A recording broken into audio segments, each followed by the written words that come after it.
senhor presidente deste Tribunal Superior Eleitoral, ministro Alexandre de Moraes, senhores ministros, que cumprimento na pessoa do ministro corregedor e relator deste caso, ministro Benedito, senhor subprocurador-geral eleitoral, senhores advogados, senhores servidores, profissionais da imprensa, todos que nos acompanham. Senhor presidente, este caso que nesta quarta sessão vem se desdobrando no julgamento foi objeto de um voto, de um relatório extremamente minucioso, aprofundado, do eminente ministro relator. Portanto, acho que não é o caso de voltar na parte do relatório e também, até pelas condições desta ação, presidente, tem um voto muito alongado, que nem é muito do meu feitio e que, evidentemente, não farei a leitura pela singela circunstância de que isso se deve às provas, à análise de tudo que se contém nos autos, e eu farei a juntada, que são mais de 100 páginas. Eu vou fazer apenas uma sinopse do que se tem no meu voto, para que se tenha conhecimento, mas, de pronto, com todas as vênias do eminente ministro Raul Araújo, estou anunciando a Vossa Excelência aos senhores ministros que eu estou acompanhando o ministro relator pela parcial procedência com a aplicação da sanção de inelegibilidade ao primeiro investigado, Jair Messias Bolsonaro, e declarando improcedente o pedido em relação ao segundo investigado, Walter Souza Braga Neto. Eu fiz um voto, presidente, a partir de um objeto que foi traçado desde a exposição feita pelo ministro relator. Esta é uma ação de investigação judicial eleitoral, prevista com as especificidades deste caso, desse tipo de ação, que já também foi objeto de muitos cuidados aqui. Ela tem uma parte, uma natureza de investigação e, por isso, tantos desdobramentos relativos ao porquê da investigação, às provas, porque ela tem a peculiaridade de ser exatamente uma apresentação, ajuizamento feito diretamente ao corregedor-geral para a investigação, se for o caso, o processamento, e foi o que se deu. O objeto aqui é uma representação formulada pelo PDT, Partido Brasileiro, contra a ocorrência de uma reunião que terá acontecido, e não há controvérsia sobre isso, no dia 18 de julho de 2022, no Palácio da Alvorada, com chefes de missões diplomáticas, convocada a reunião e convidados esses chefes, pelo então presidente da República, que é o primeiro investigado. Este é o objeto. Eu fiz a minha análise, o estudo do caso e o meu voto exatamente com a delimitação deste objeto, e é isto que aqui se contém. Não lidei com fatos anteriores, embora, claro, a vida é um processo mesmo, há uma série de atos encadeados, mas o que está aqui não é um filme, o que está aqui em apreciação é uma cena, é aquilo que aconteceu e sobre o qual não se controverte nos autos.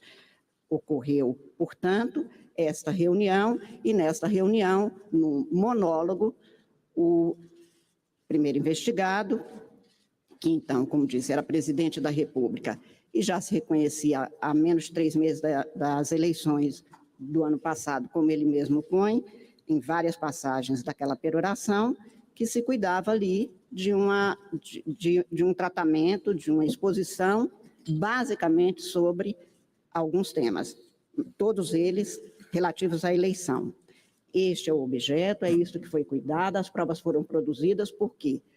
o autor da ação questiona a licitude daquela reunião, considerando que a Constituição brasileira, no parágrafo 9º do artigo 14, estabelece que haverá de o legislador complementar, que no caso é a Lei Complementar 64, com as alterações que vieram, estabelece que há que se proteger contra qualquer ato que tisne a probidade e a moralidade administrativa, o abuso do poder econômico e a normalidade e a legitimidade das eleições em caso de abuso no exercício de cargo, emprego ou função pública. Nos termos, portanto, desse dispositivo constitucional, é que se tem, então, a lei complementar, em cujo artigo 22, e este é o fundamento jurídico, o enquadramento jurídico dado, em cujo artigo 22 se estabelece exatamente a possibilidade de partido político ou outros agentes poderem representar diretamente ao Corregedor-Geral relatos de fatos que podem ser considerados ilícitos. Foi o que foi trazido neste caso, contra a argumentação de que haveria ilicitude naquele comportamento, naquele enquadramento dado, naquela ocorrência, a vida no Palácio da Alvorada, na data, no local e com o discurso especificado. Haveria um ilícito porque teria havido o abuso do exercício daquele cargo e o uso indevido de meios de comunicação, porque foi transmitido pela EBC e, mais que isso, nas mídias sociais, e poderia reverberar, portanto, em detrimento da normalidade e da legitimidade das eleições. Este o quadro, e por isso mesmo, até mesmo quanto às preliminares que eu estou acompanhando, ministro relator, mas eu faço apenas 3 observações no meu voto, transcrevo todas, mas faço observação. Primeiro, sobre o que se alegou não sendo pertinente que a Justiça Eleitoral tratasse deste assunto ou fosse competente para esta impugnação, este questionamento. Quanto a este dado, eu teço considerações mais específicas no meu voto, acompanhando as ilações de Vossa Excelência e a conclusão. A Justiça Eleitoral é competente por determinação constitucional, por definição legal, porque estamos aqui a tratar de uma ocorrência comprovada, não contestada, que teria, de alguma forma, tisnado, ou poderia tisnar, e é isso que se averigou, que se investigou e que se julgou, até aqui, ou que está em julgamento, a normalidade, a legitimidade do pleito eleitoral e, eventualmente, poderia ser considerado contrário aos princípios constitucionais. E estes são expressos e de aplicação desde 5 de outubro de 88, como está no artigo 37 da Constituição. Portanto, a Justiça Eleitoral é competente e, em meu voto, senhor presidente, senhores ministros, eu até faço um rebuscamento um pouco maior. Há muito questionamento, até porque nós julgamos com alguma frequência esse tipo de ação, basicamente em relação a casos ou municipais, que se dão nos municípios, e até mesmo estaduais. E claro que é sério, é grave como todo julgamento, porque um eleitor precisa de saber por que ele poderia ter votado ou por que ele votou, e neste caso não foram poucos os votos, quase 50 milhões de votos não são poucos, é preciso saber por que estamos julgando e como estamos julgando. Estamos julgando para cumprir um dever constitucional que é a jurisdição. Não se escolhe, não se quer, e não é boa nem fácil a função de julgar. Ela é necessária, e é neste sentido que a competência da Justiça Eleitoral é fixada e estamos desempenhando um dever. Também vi alguns questionamentos, não da parte da defesa aguerrida, e devo dizer, muito eficiente defesa, do doutor Tarcísio, como é também a do autor, doutor Valber, que a Justiça Eleitoral não deveria estar a cuidar desse tema, considerando que já houve as eleições e que os eleitores já se manifestaram. Na sessão de terça-feira, o ministro relator já tinha feito referência que, no Estado Democrático de Direito, é preciso ter aceitação e é preciso ter, e mesmo aquela que é manifestada nas urnas, mas é preciso ter cumprimento do direito, senão não se teria um Estado de Direito. E o papel do Poder Judiciário é basicamente este, segundo o modelo estabelecido em lei. Não é escolha, não é decisão do Judiciário. O Judiciário aplica a lei. Nós já tivemos modelo, presidente, até 2010, em que a pessoa poderia, até mesmo numa prisão, ser eleito. Era essa a lei e era aplicada. E só para fazer a lembrança deste estado de normatividade que nós tínhamos, em 2004, um suposto, ou que tinha sido denunciado como mandante de 3 crimes de homicídios de fiscais do Ministério do Trabalho e um motorista foram assassinados. O suposto mandante ou denunciado foi preso, as eleições aconteceram, ele recebeu 72% dos votos, este caso que ficou conhecido tragicamente como chacina de Unai, fez com que o ministro Sepúlveda Pertence, ministro desta casa, 2 vezes presidente, um dos maiores brasileiros que nós temos, dizia, será diplomado e será empossado, porque essa é a lei, não compete à Justiça Eleitoral, embora também tenha havido muito questionamento como é que se deixava alguém preso ser eleito, porque a legislação previa e era este o limite da Justiça Eleitoral. Por causa de coisas como essa, é que mais de 1,5 milhão de eleitores brasileiros, cidadãos eleitores, porque tem que mostrar o seu título de eleitor, formularam e propuseram um projeto de lei que foi encaminhada e votada pelo Congresso Nacional, a 4ª Lei de Iniciativa Popular, a Lei Complementar 135, a chamada Lei de Ficha Limpa, que alterou este quadro porque não era considerado aceitável pelos eleitores brasileiros. E hoje, exatamente por conta dessa mudança, uma das exigências é que se atenda, agora na forma da lei complementar, nos termos previstos, para que o legislador atuasse, e foi eleito instado pelo povo brasileiro, como eu disse, com a lei da ficha limpa, estabelecendo exatamente o que nós estamos aqui cuidando como fundamento jurídico da decisão agora tomada, que é, ou do julgamento formulado, que é a aplicação do artigo 22, basicamente nos incisos 14 e 16 da Lei Complementar 64, com as alterações que foram formuladas. Portanto, é competente a Justiça Eleitoral e competência, no caso do espaço estatal, não é um querer, não é um poder no sentido de que pode ou não, é um dever e assim nós estamos cumprindo. Apenas para ficar devidamente explicado. Um outro dado que também chama atenção, ministro Benedito, diz respeito à dilação do objeto, Vossa Excelência se debruçou, os ministros que votaram antes de mim também, que teria havido aqui um alargamento do objeto. Não me convenci disso, a despeito de ter feito uma análise muito minudente do que foi apresentado pela nobre defesa, mas não me convence exatamente porque aqui se tinha desde o início uma investigação posta sobre um quadro, uma ocorrência, e foi isso que foi feito, e a legislação estabelece que essa investigação será feita para considerar as circunstâncias, as condições, os indícios e as provas. Isto é literal na lei, e foi isso que a Corregedoria fez e que apresentou com todo o rigor para a sequência do julgamento. E também um último dado, daquelas preliminares que já foram devidamente cuidadas pelos juízes que me antecederam, que uma das testemunhas não teria sido ouvida.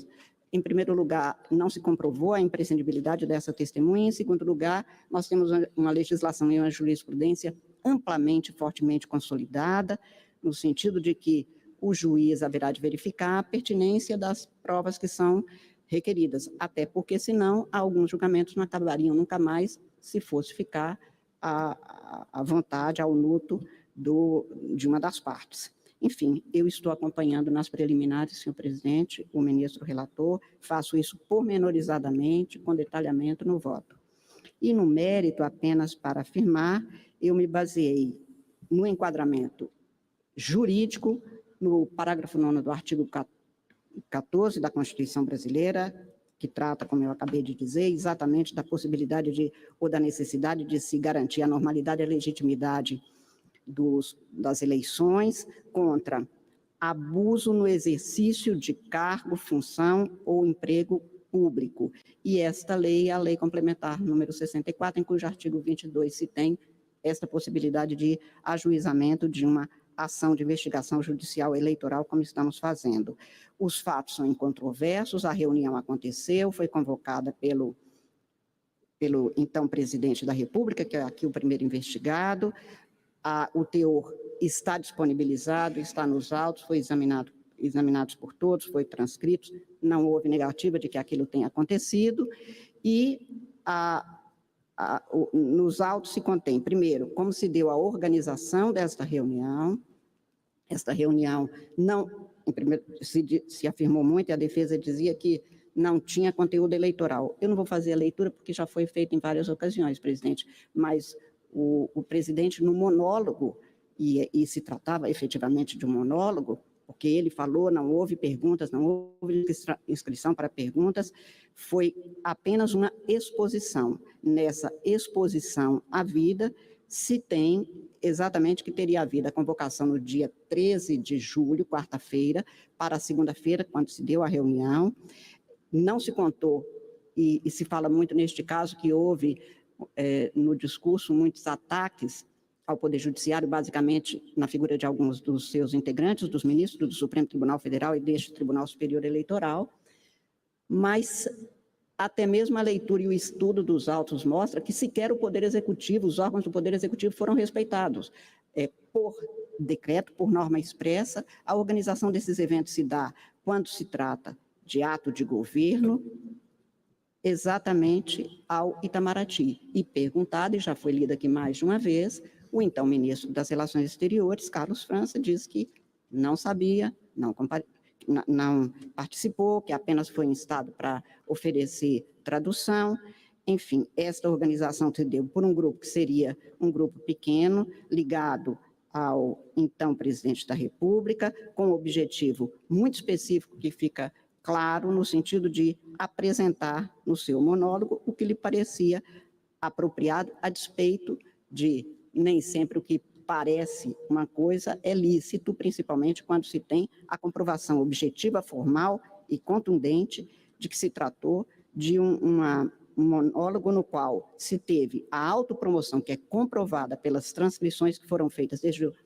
e aqui lidas no voto do ministro relator, também ontem no voto do ministro Floriano,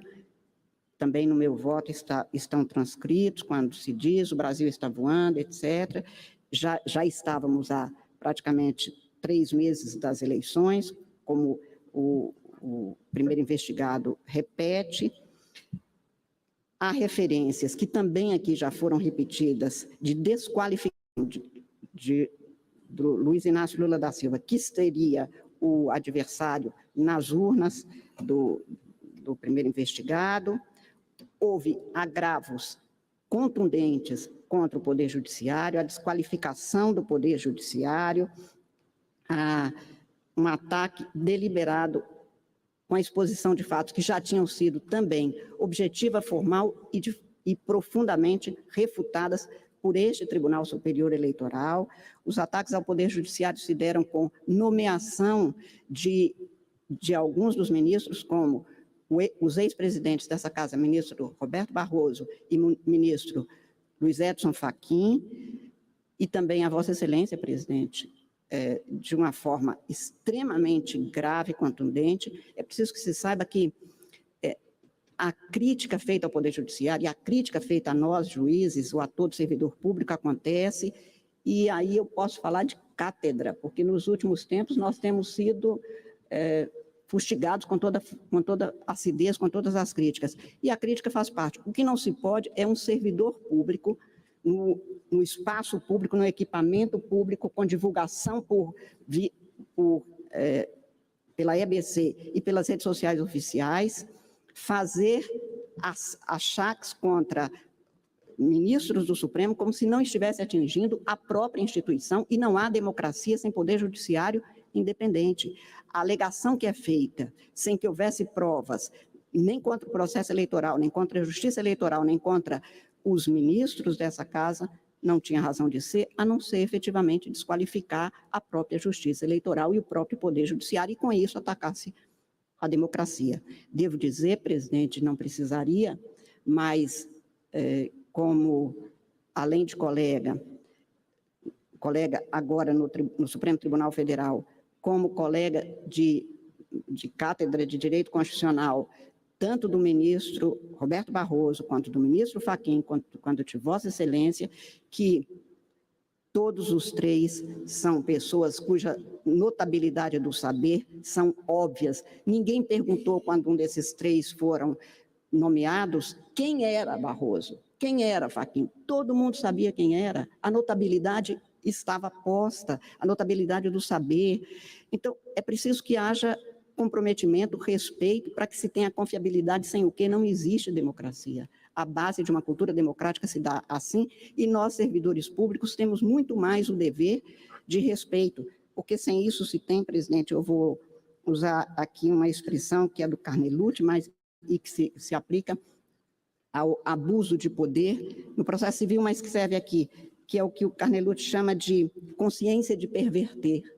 Quer dizer, diz o Carnelutti, é a consciência de saber que não tem razão e ainda assim expor como se tivesse sabendo que não a tem. E com isso se perverte a confiabilidade, ele diz, do processo, e isso vale também não apenas para o processo democrático, mas para o processo judicial, mas para o processo democrático como um processo político, que é dever de todos nós cidadãos, muito mais dever que nós, servidores públicos, temos. Isto aconteceu, está comprovado, eu estou transcrevendo no meu voto todas as passagens que demonstram.